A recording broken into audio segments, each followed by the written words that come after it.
नेवासा तालुक्यातील सुरेशनगर येथील हनुमान मंदिरात पार पडलेल्या त्रिदिन धार्मिक सोहळ्याची सांगता शनिवारी रात्री महंत रमेशानंदगिरीजी महाराज यांच्या काल्याच्या कीर्तनाने झाली। कार्यक्रमास आमदार विठ्ठलराव लंगे पाटील आणि डीवायएसपी संतोष खाडे यांनी भेट देऊन शुभेच्छा दिल्या।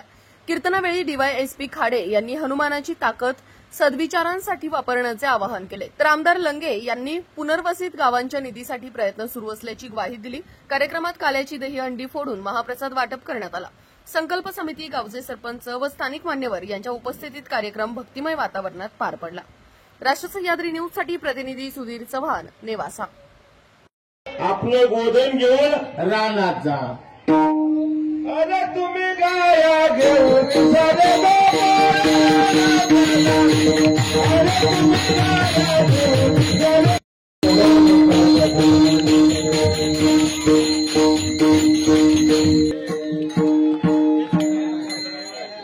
आपण सर्वांनी इथं आल्यानंतर जो सन्मान केला त्याबद्दल सर्वप्रथम आभार मानतो। खरं तर बजरंगबली हनुमानाकडून घेण्यासारख्या खूप गोष्टी आहेत। खूप वेळा असं म्हटलं जातं की रामाकडून वचन घ्यावं, कृष्णाकडून इथलं राजाचं राजपण घ्यावं आणि बजरंगबली हनुमानाकडून ताकद घ्यावी। कदाचित आज आपल्या नेवासा नगरीमध्ये काम करत असताना सदरक्षणाय खलनिग्रहणाय हे जे आमचं ब्रीद वाक्य आम्ही घेऊन समाजामध्ये वावरत असतो, सज्जनांचं रक्षण करणं आणि दुर्जनांचा नाश करणं, हे करत असताना नक्कीच आम्हाला बजरंगबली हनुमानाची ताकद अंगी ठेवावी लागते। तीच ताकद पुढेही ठेवून इथे दुर्जनांचा नाश करण्यासाठी आणि सज्जनांचं रक्षण करण्यासाठी बजरंगबलीच्या चरणी नतमस्तक झालो। बजरंग बाप्पा किंवा बजरंगबली यांना एकच साकडं घालेल, एकच मागणी करेल, एकच आज मी दर्शन घेताना नमन करेल की हे बजरंगबली, इथं असणाऱ्या सर्व तरुणांना सद्बुद्धी दे, इथे असणाऱ्या तरुणांना अंगामध्ये ताकद दे, बुद्धीमध्ये बळ दे, परंतु ती बुद्धीतलं बळ आणि अंगातली ताकद चांगल्या कामासाठी, सत्कर्मासाठी वापरण्याची सुद्धा बुद्धी दे, जेणेकरून त्यांच्या हातून कुठलंही गुन्हेगारी कृत्य होणार नाही, जेणेकरून त्यांच्या हातून कुठलंही बेकायदेशीर कृत्य होणार नाही, त्यांच्या हातून कायद्याला बाधक कृती होणार नाही, असं बळ त्यांना दे, अशी सदिच्छा व्यक्त करतो। आणि हनुमान जयंतीच्या निमित्तानं त्रिदिनात्मक हा सोहळा आज पार पडत आहे। आजची कीर्तनरूपी सेवा ज्यांची आहे त्याचे आपले श्रद्धास्थान हरिभक्तपरायण रमेशानंदगिरीजी महाराज यांच्या वाणीतून आपण कीर्तनाचा लाभ घेणार आहात।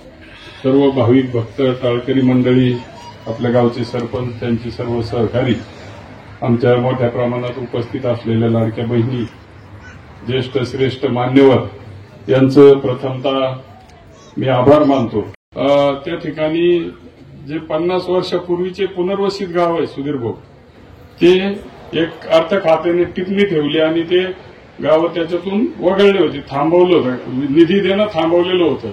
परंतु मला ज्यावेळेस कळलं मी त्यावेळेस आपल्या राज्याचे उपमुख्यमंत्री आणि अर्थमंत्री आदरणीय दादांची भेट घेऊन त्यांच्या लक्षात आणून दिलं की 50 वर्षापूर्वीचे जरी गाव असले तर अजून आमच्या ग्रामपंचायती सक्षम नाही, त्यांना पुरेसा निधी उपलब्ध नाही, ते रस्ते आणि इतर कामं करू शकणार नाही, आणि म्हणून त्यांनी त्याची दखल घेतली।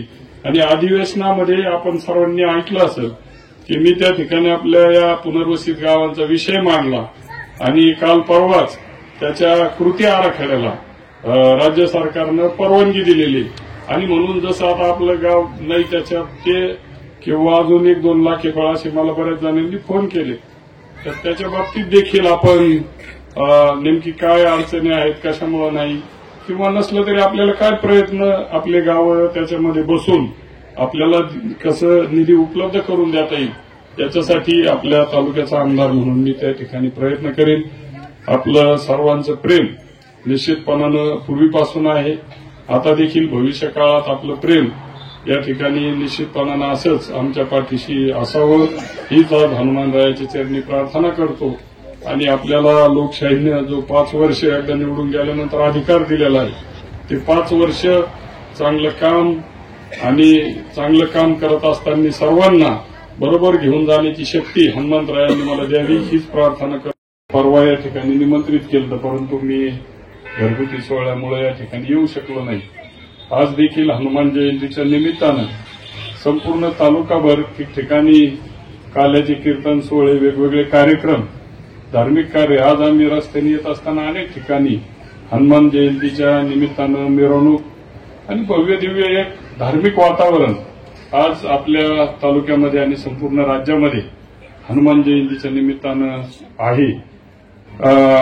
आमच्या गावामध्ये देखील आज जगदंबा मातेचा दरवर्षीप्रमाणे यात्रा त्या ठिकाणी आहे आणि म्हणून आजचा दिवस संपूर्ण राज्यामध्ये हनुमान जयंतीच्या निमित्तानं थाटामाटात साजरा होत आहे.